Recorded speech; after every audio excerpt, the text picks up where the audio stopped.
There's a lot going on in the world of media and sports right now, and most of it involves ESPN. From a new app launch to a landmark NFL media deal to snagging WWE's biggest live events, ESPN is everywhere. And if you're a streamer trying to figure out how to watch your favorite teams or wrestling events this fall, you could be a little confused by it all. We're here to break down the 3 big announcements Disney's ESPN recently made, show how they all connect, and most importantly, explain what it means for you, whether you're an NFL junkie, SEC diehard, or a WWE superfan. Let's start at the top. The first piece of news we got from ESPN was the date of its direct-to-consumer app. After years of teasing, ESPN will do something it has not done before. It will make everything on ESPN available without a cable or pay TV provider subscription. It announced that it will finally launch its standalone streaming app called simply ESPN on August 21st, just in time for the NFL season. As we've covered in other videos and live streams, the price will be $29.99 per month. And remember that this new ESPN app includes everything ESPN has. So Monday Night Football, NBA games, college sports, studio shows, and original content. And starting in 2026, all WWE premium live events. And once Disney's deal with the NFL closes, if it passes regulatory approval, you'll also get games airing on NFL Network and content on NFL Red Zone. More on that in a minute. If you already subscribe to the Disney bundle, that's Disney Plus, Hulu, and ESPN Plus, those will be included for free with your ESPN app subscription. So Disney's trying to make it feel like a compelling value. But here's where things could get a little confusing. If you already pay for cable or a live TV streaming service that includes ESPN, you'll eventually get the app for no extra cost depending on who your pay TV provider is, once you log in and authenticate your subscription. So you won't need to pay the $29.99 if your current provider qualifies, and that's a big if. So who can authenticate on day one? At time of recording, only pay TV providers with whom Disney has up-to-date carriage agreements will allow you to authenticate and access the new ESPN app for free when it launches. That includes Charter, DirecTV, Hulu Live, Fubo, Verizon Fios, and a few small operators. But if you're with Comcast Xfinity, YouTube TV, Dish, Sling, or Cox, you're out of luck at first. No authentication access on August 21. CNBC's Alex Sherman reported that Disney says it's working on those deals and hopes to have them done by the end of the year. But as he pointed out, some carriage renewals aren't up until 2026, so you could be out of luck for this football season. So what happens if you pay for ESPN through a provider like YouTube TV, but can't access the app on launch day? You could switch to someone like DirecTV, or you could subscribe to the ESPN app and cancel YouTube TV if you only want ESPN. Sherman reports that pay TV providers will email their customers when ESPN app access becomes available. If you aren't paying attention, you can end up double paying for ESPN through your cable provider and for the app. No one wants to do that, so it's not a great situation, and it means streamers will need to stay on top of their email and subscriptions to avoid overpaying. Now, let's move on to the second big announcement ESPN dropped, that the NFL is acquiring a 10% stake in ESPN. So Disney is selling a 10% equity stake in ESPN to the NFL in exchange for rights to the NFL Network and the ability to stream the linear version of NFL Red Zone and some smaller NFL media assets that include NFL Fantasy.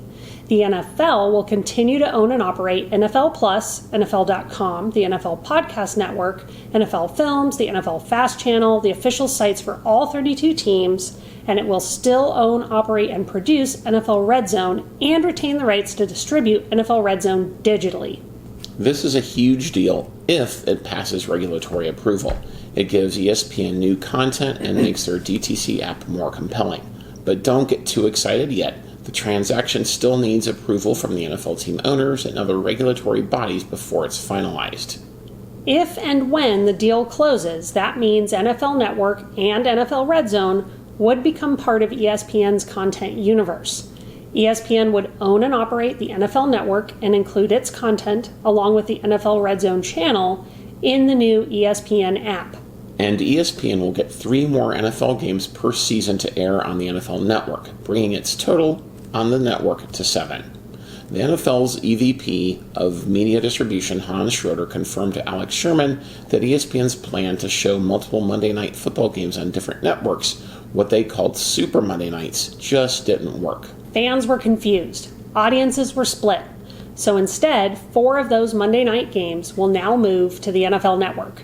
That clears the way for ESPN to focus on one big Monday night game, and the NFL can better monetize those other games with other partners. The move should improve ESPN's ratings and simplify the schedule, but it also signals something bigger. The NFL is getting directly involved in media ownership now. This move sets the stage for big changes in how we watch our favorite sports.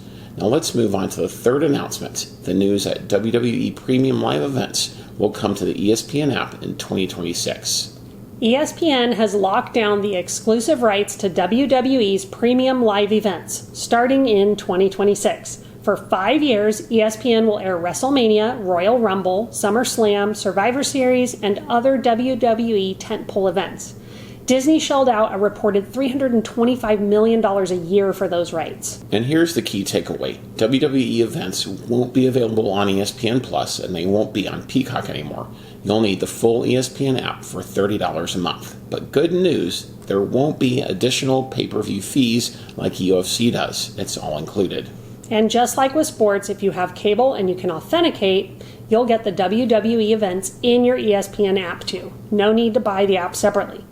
Before we wrap up, let's talk about who should get this new ESPN app.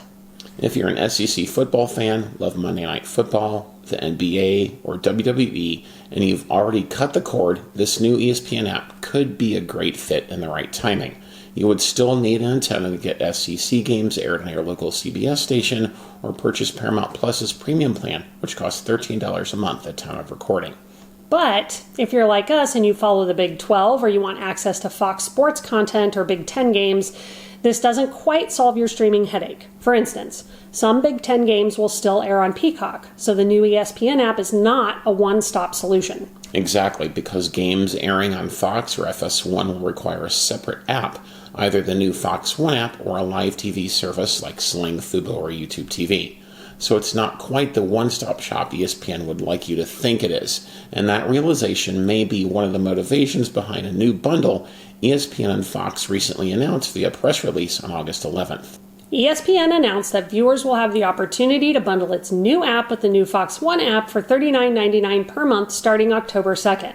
That price is $10 less per month than subscribing to the app separately. The downside is you're not getting the full season for either sport. And unfortunately, it doesn't give you everything, because you would still need access to your local CBS and NBC stations, which you could get through an antenna or through subscriptions to Paramount Plus and Peacock. Now let's wrap up by talking briefly about why all this activity matters. We've said this before, the future of sports streaming is somewhat headed towards a la carte subscriptions. This new ESPN app is a step in that direction. And if it eventually includes Monday Night Football, NBA, college sports, NFL Network, Red Zone, and WWE, $30 a month sounds right, assuming it stays at that price, which it won't. Still, throwing in Hulu and Disney Plus for free helps ease the sticker shock a little, especially for families looking for one subscription for the whole household. Still, this rollout will be messy. There's going to be confusion. Some people will double pay, others will be locked out until their provider strikes a deal. ESPN is trying to thread the needle, keeping cable subscribers happy while moving to streaming. But big picture, this is good news. It shows ESPN is serious about offering a full standalone product, and they're not holding back. That's something we've wanted to see for years. Definitely. So let's recap all the ESPN and NFL news. ESPN's $29.99 app launches August 21st. It will include everything ESPN offers and eventually WWE events and the NFL Network, pending regulatory approval. If your provider qualifies, you'll get it for free with authentication. If not, you'll either need to pay or wait until a deal is done. And no, this won't solve everything for every sports fan, but it's a major step forward, especially considering the bundle with Fox One, which will become available October 2nd. We'll keep watching how this unfolds, especially as regulatory approvals or denials come through and more details drop. If you're considering signing up, we'll walk through the app when it launches to show you what it's really like. And if you're a WWE fan or someone debating whether to cut the cord before football season, This is the time to pay attention. It's going to be a wild fall. Will you get the new ESPN app when it launches, or will you be signing up for the Fox One app and a live streaming option to watch your favorite team's games? Let us know in the comments below, and if you haven't already, don't forget to like, subscribe, and turn on notifications so you can get all our latest news and reviews when they drop. Thanks for watching, and we'll see you in our next video.